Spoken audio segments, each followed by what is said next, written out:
எல்லாருக்கும் வணக்கம். இன்னைக்கு வீடியோல தேமல் குணமாகிறதுக்கான ரெமெடி பத்தி தான் நம்ம பார்க்க போறோம்.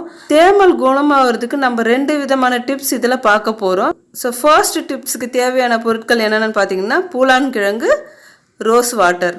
ஒரு சுத்தமான கண்ணாடி கிண்ணத்துல பூலான் கிழங்கு எடுத்துக்கோங்க. அதை குழைக்கிற அளவுக்கு ரோஸ் வாட்டர் அதில் விட்டுக்கோங்க. நான் இப்போ வீட்டிலேயே ப்ரிப்பேர் பண்ண ரோஸ் வாட்டரை தான் இதுக்காக நான் யூஸ் பண்ணுறேன். உங்களுக்கு வீட்டில் ப்ரிப்பேர் பண்ண முடியல அப்படின்னா நீங்கள் ரெடிமேடாக கிடைக்கிற ரோஸ் வாட்டரை நீங்கள் யூஸ் பண்ணிக்கலாம். இதை நல்லா மிக்ஸ் பண்ணி உங்கள் முகத்தில் எங்கெங்கே தேமல் இருக்கோ அங்கே நீங்கள் அப்ளை பண்ணலாம்.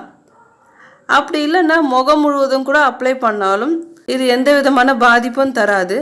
நைட்டில் தூங்க போகிறதுக்கு முன்னாடி இதை உங்கள் முகத்தில் பூசி நல்லா காஞ்சதும் கழுவிட்டு அப்படியே விட்டுடலாம். இதை நீங்கள் வாரத்தில் 2 முறையாவது பயன்படுத்துங்க. நாளடைவில் உங்களுக்கு தேமல் சரியாயிடும். இப்போ இரண்டாவது டிப்ஸ்க்கு தேவையானது பார்த்தீங்கன்னா துளசி இலை. துளசி இலை கிடைக்காததுனால நான் துளசி பொடியை ஒரு சுத்தமான கண்ணாடி கிண்ணத்தில் எடுத்து அதில் கொஞ்சம் தண்ணி விட்டு நல்லா குழைச்சி இந்த பேஸ்ட்டை இப்போ முகத்தில் தடவி நல்லா காயிற வரைக்கும் வெயிட் பண்ணிவிட்டு அதுக்கப்புறம் ஃபேஸ் வாஷ் பண்ணுங்கள். இந்த டிப்ஸை நீங்கள் ரெகுலராக ஃபாலோ பண்ணிங்கன்னா தேமல் நாளடைவில் குறைய ஆரம்பிக்கும். இந்த டிப்ஸ் உங்களுக்கு யூஸ்ஃபுல்லான டிப்ஸாக இருக்கும்னு நினைக்கிறேன். இந்த வீடியோவை மறக்காமல் லைக் பண்ணுங்கள், ஷேர் பண்ணுங்கள் அண்ட் சப்ஸ்கிரைப் பண்ணுங்கள்.